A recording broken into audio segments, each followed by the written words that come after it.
Hi guys, I'm Chris Castro, ambassador for the Old Town Kayak fishing team and host of Next Level Fishing TV. Next to me is the BigWater 13.2, and it's the year 2023. We take a look at how well it's aged and how far it's come along right after this.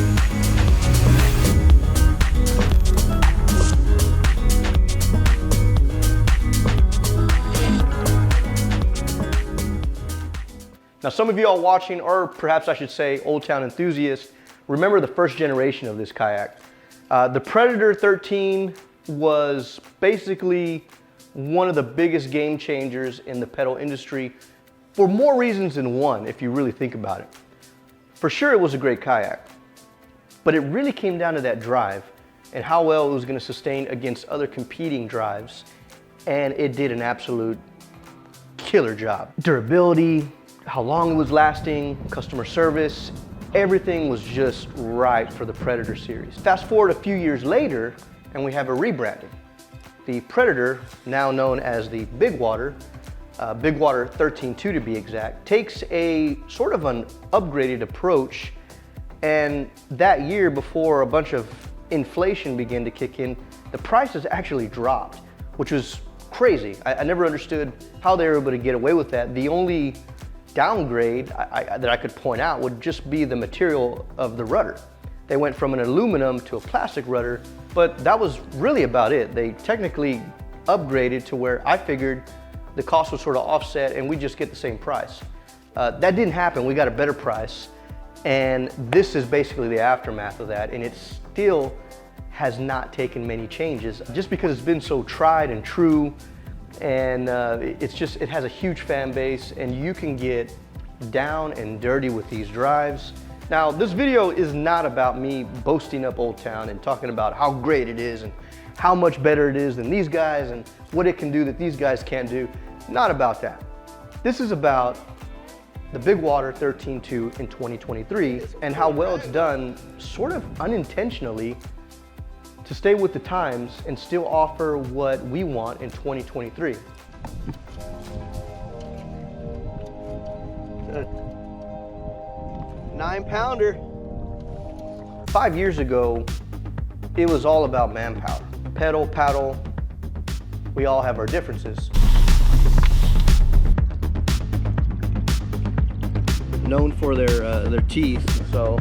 Motorization is not anything new, but it definitely caught steam about 2.5, 3 years ago. Since then, the birth of multiple different companies have come into play, offering all kinds of unique ingenuity for plug-and-play systems and different power spectrums from maybe 1 horsepower all the way up to 3 horsepower.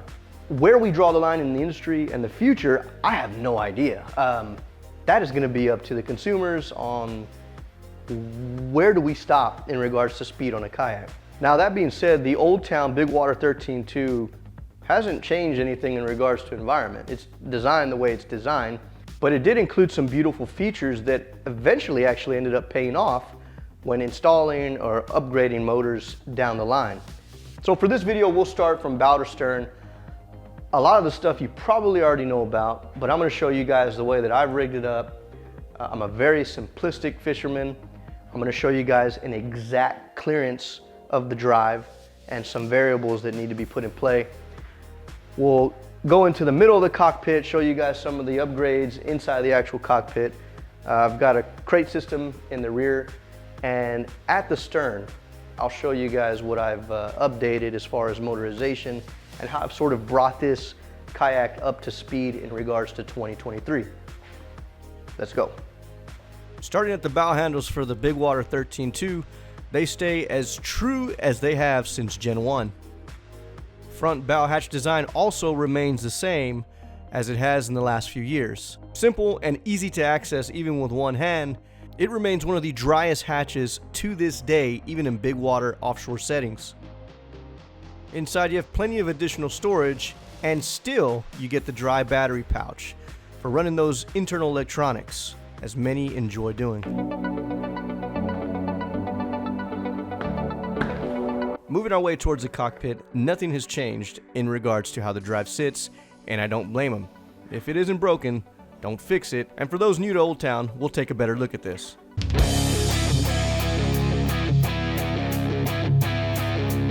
Now the drive I can go on forever about. It's probably the heaviest part of this kayak, but still, I mean, when we talk about heavy, not a big guy. I mean, there's a little bit of strain on my finger there, but like this is nothing outrageous. Now, of course, when we made the transition between the Predator and the BigWater, we did also upgrade this from a circular dry hatch to a spring-loaded one with a little bit of a bungee system on top. Much better space in the middle, tons of compartment space, and because of this, it actually does float. Like, there's really nothing to it. All right, 3 points of harnessing. You got 2 up here, which are gonna be just ahead of your pedals, and you have 1 below, just right underneath your seat line. There's a small little cavity here that basically sort of sandwiches the bottom of the drive, and as long as that connects, or that touches, everything else should fall in place. Spring and everything should be spaced out appropriately, and it's a matter of just dropping in those front bars, locking, dropping down your drive, and then locking the locking mechanism that's right there below your seat line. Sits right in. Like I said, lock 1, lock 2, and voila, it's fully locked and loaded, ready to go. Sometimes I will actually pedal this with this being open for different environments. So let's not forget about the paddle here. This kayak still paddles very, very good. I can easily sustain about 3 miles an hour on a calm day. So what that means is that you can still stock in shallow waters, and it is as easy as simply not even worrying about tying this, which is sort of a security blanket. If you ever do hit something down below, all it's gonna do is just bounce this up. So that being said, if you're stocking some of those shallow Predators, bring it up, easy as that. It's gonna sit basically right in front of you. Grab your paddle and start doing work. All right guys, so we are under the BigWater 13.2, and it is crazy how many times this question gets asked. And you would think, like, throughout all the years that this kayak has been out, we would finally nail this question, and we just haven't. And I don't know if, I don't know. I don't know why, but I'm gonna nail it for you guys. I'm gonna tell you guys exactly how much clearance. I'm gonna tell you guys the variables, because a true clearance really sort of depends on the ground that you're going over.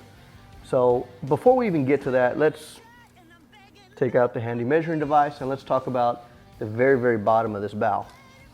If we line it up and measure it, you are going to get exactly, and I think we get a few different answers for a few different reasons.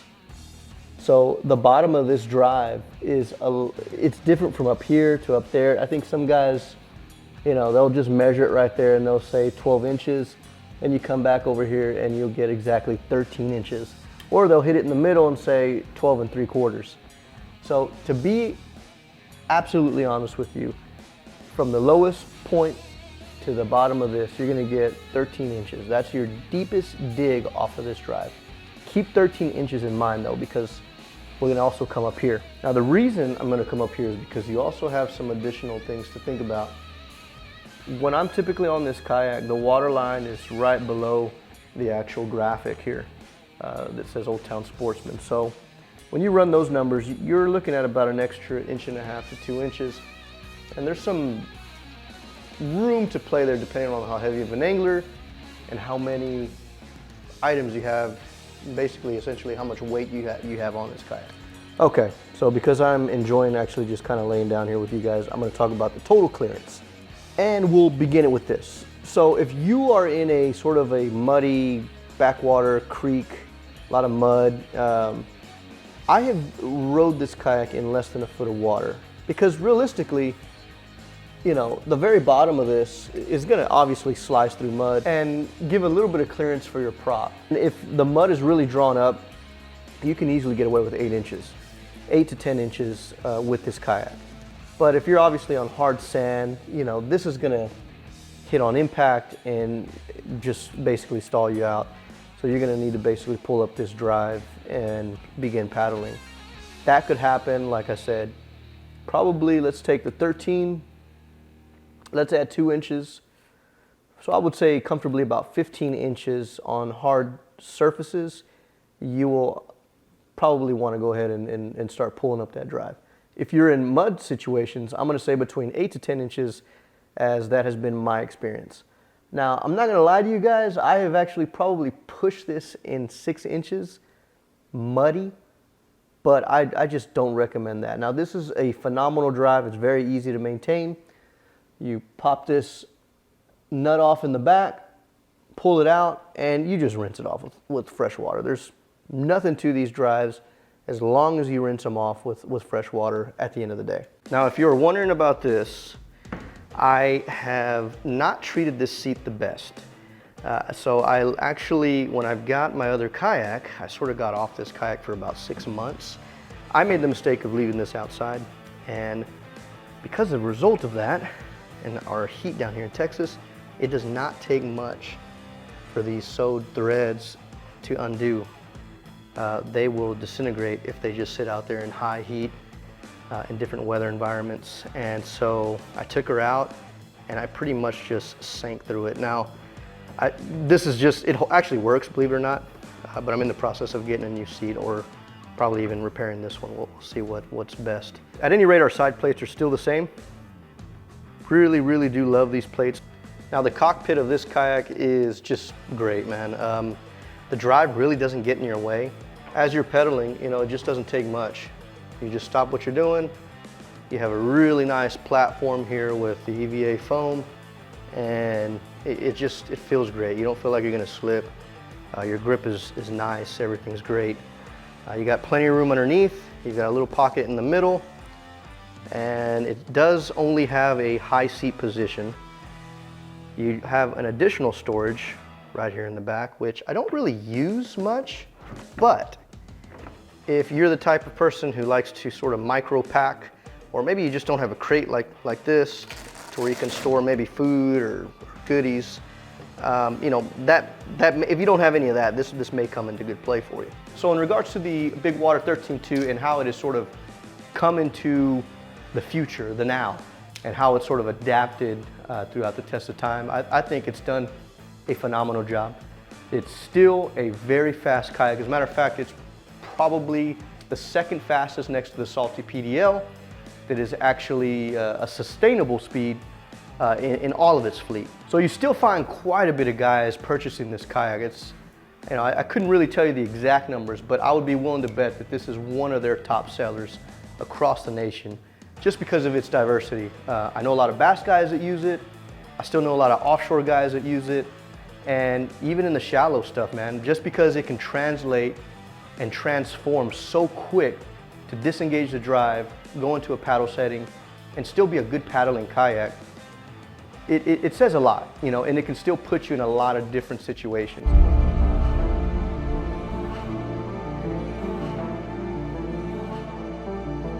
Now, let's just say that you are in super skinny stuff and it's absolutely useless, or let's take it even a step further and say, you know what? I am all in on this motorization. I want to go 6 miles an hour, sustained. I don't even need a drive. I just need it there for insurance. So because it has integrated power pole mounts, it is actually already suited for many different motorization platforms. Now, me personally, if I'm on this kayak, I am totally okay with an assisted approach, which means that I'm using a combination of my drive and a motor.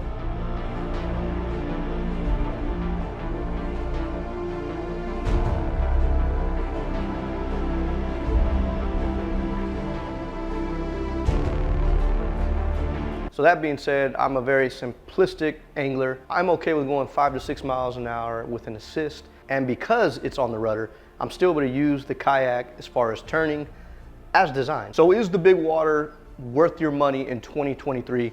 You know, I've been using this kayak even before its name change for, I want to say, at least about 5, maybe 6 years. And I can't get rid of this. Big water situations, punching through the surf, super small population. Guys, I hope you enjoyed this video. And if you enjoy my content, feel free to like, subscribe, share this video with your friends, especially those who are on the fence or maybe on the ropes on buying a BigWater 13.2. I think it is one of, if not the best, pedal kayak on the market. And I'm not saying that because I'm wearing this shirt.